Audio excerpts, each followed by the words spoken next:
So everything happens for a reason has to be the single most hated saying, at least in my opinion, I've ever heard. If you agree, leave a like, leave a comment. But I can't stand it. Every time I'm irritated or frustrated or something awful happens to me, my wife's first comment is everything happens for a reason. And I guess you could find a reason in anything, right? Or you can just rationalize everything. You know, I don't know how many coincidences have to happen before you stop writing them off as coincidences. I want to dive into some big events in my life that I didn't see a reason at the time, but now I kind of could see what they meant. You know, my drug addiction, I mean, what would be the reason for ever having a drug addiction, right? It doesn't make sense. I had to close my business. I had to basically give up a career that I was so happy and so proud to be a part of. I don't see a good reason why becoming an addict and taking that all away from me, what the good reason behind that was. But once I got off dope and I could kind of see everything that was going on around me, it did motivate me to move out of California. So maybe that was the reason. I moved to Texas. Maybe that was the reason. You know, I just took a shot at a deer right now. Completely missed. What was the reason for that? Well, I've been daydreaming about making this video. The last 2 hours I've been sitting in my blind. Maybe the reason is this video is more important than shooting that deer. It was a little spike. I'd let him walk like 3 or 4 times. Season's about over. So I was like, whatever, let's just take him and put some meat in the freezer. Hold on, found a little spot. I'm on my way back from my blind to my truck. So found a little spot here to sit down on the trailer. So maybe that was the reason. Maybe he was a little spike, probably a year old or a year and a half old. Let him go. Maybe I'll see him next season. You know, these big events happen, and like I said, it's easy to read into everything and rationalize it away or find the reasoning behind it. So these 10-year cycles kept happening. I described in my last video. I think I'm supposed to say, I'll leave a link right here, but I'm not sure how to do that, so it might not be there.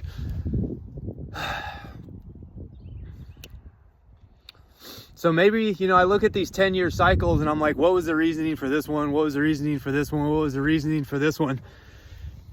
And after every one of these 10-year cycles, when I was picking the pieces back up again and rebuilding my relationship with my wife and my kids and my family, the one thing I never did was lean into God. For you that know me, know that I've never been really religious. In fact, I was pretty anti-religious most of my life growing up. So for you that do hear this, you're probably just as shocked as I am to hear that this is where I find myself. The one person I never leaned on after all of those disasters was God. And it's really questioned my faith.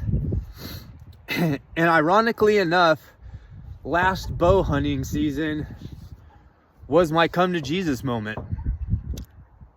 You know, everyone expects their come to Jesus moment to be a nasty car accident, life or death, you know, situation, a drug addiction.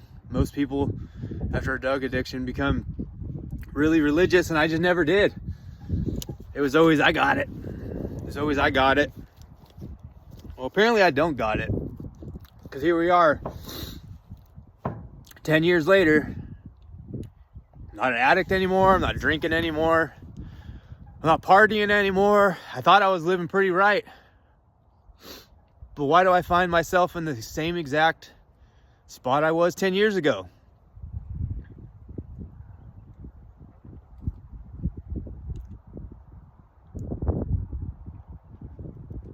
Maybe that's what maybe that's what the reasoning is behind all these 10-year cycles, is that, I'm sorry, the sun's blasting me in the eyes. Maybe that's the reasoning behind these 10-year cycles and why they keep happening, and they're gonna keep happening until I listen. Bottom line. So I tried, not being an adolescent kid anymore and molding myself into society. I became a heavy partier and drinker, and I quit doing that. Thought I got my life right after that. Became an opiate addict. Got off of those. Thought I got my life back. And now either this is just a midlife crisis, or it's God's way of telling me, wake the F up, dude. It's time, It's time you come to me. It's time you,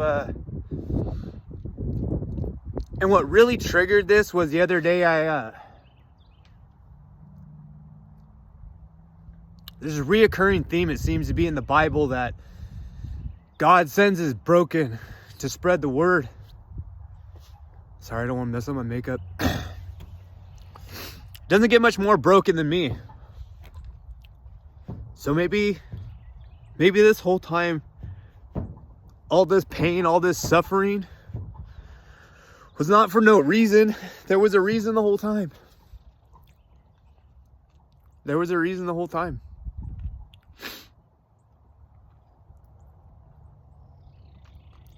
I don't think I've gotten through one of these videos yet without tearing up.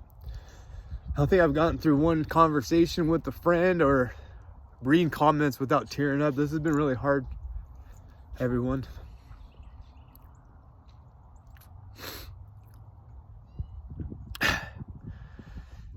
This is part of letting go.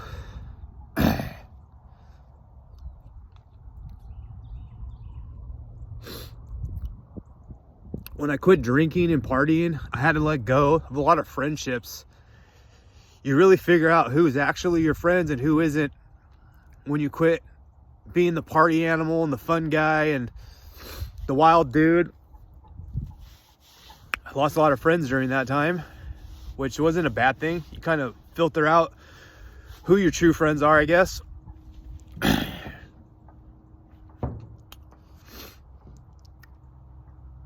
I lost a lot.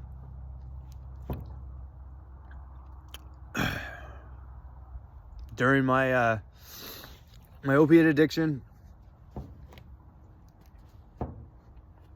Man, I forgot where I was going with that. I totally spaced out.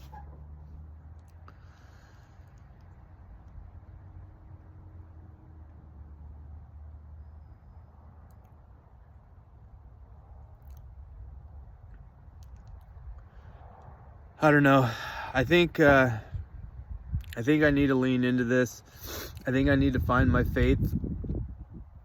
I think this is the path God has wanted me to be on for a long time, and like I said, I just kept ignoring it. Or at least that's what I'm going to try this time. I tried quit drinking and quit partying and stuff, thinking that was going to fix it and fix some things. I quit using, thinking that was going to fix it. Maybe I need to quit trying to fix everything on my own. Oh, that's what I was talking about. Surrendering. That's what I was talking about. Surrendering. When I gave up partying and drinking, I surrendered those friends and that lifestyle. I had a blast. I had a ton of fun. And anyone that knew me after I quit partying, they were like, dude, you are boring. or a bum. And it was just, I was used to being the party animal, and if I wasn't going to be that guy, then it's not as fun anymore, I guess. I don't know.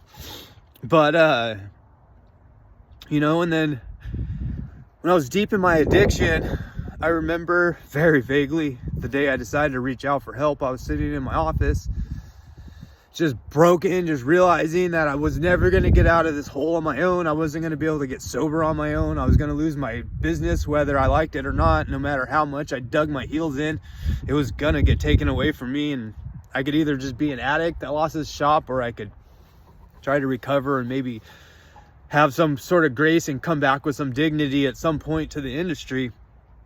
So when I surrendered, I remember very vaguely calling my aunt, sitting in my office, and I just called her in tears. My aunt, my mom's sister, has always been one of my biggest cheerleaders and someone I can lean on.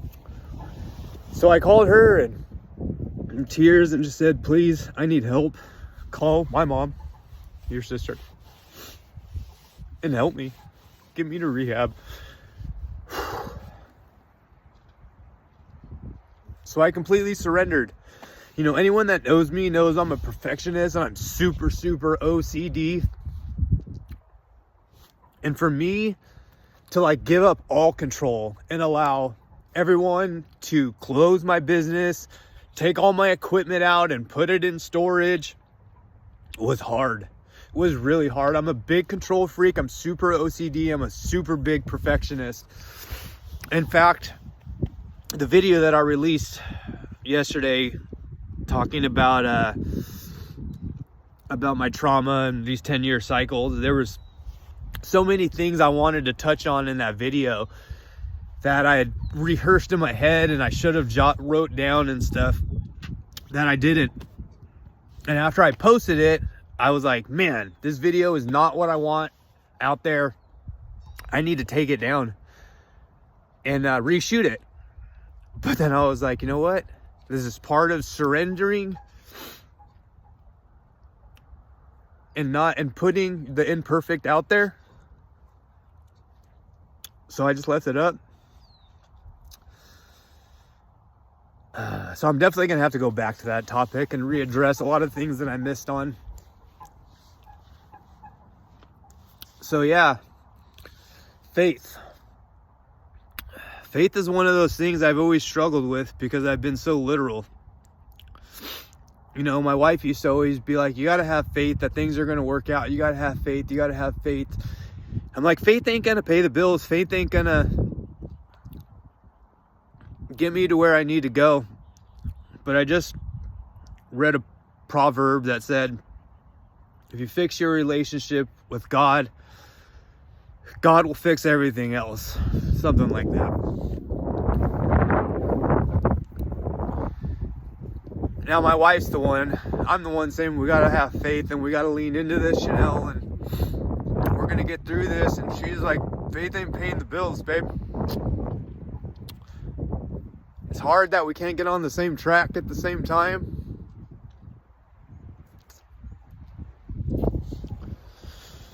Whew. It's been hard, guys. I love my wife very much. I just really hope that the reason behind all this is so we can lean into our faith and rebuild this mess that I've created. You know, being self-aware is super critical in getting sober, healing, rebuilding. I'm super self-aware almost to a fault, where I could beat myself up too much to where I just don't have any motivation to do anything because of how hard I am on myself. Fuck. Sorry if I'm not making a lot of eye contact in these videos, guys. It's been hard. So faith, my come to Jesus moment. It's definitely not what you guys think, but we'll get to it. Love y'all.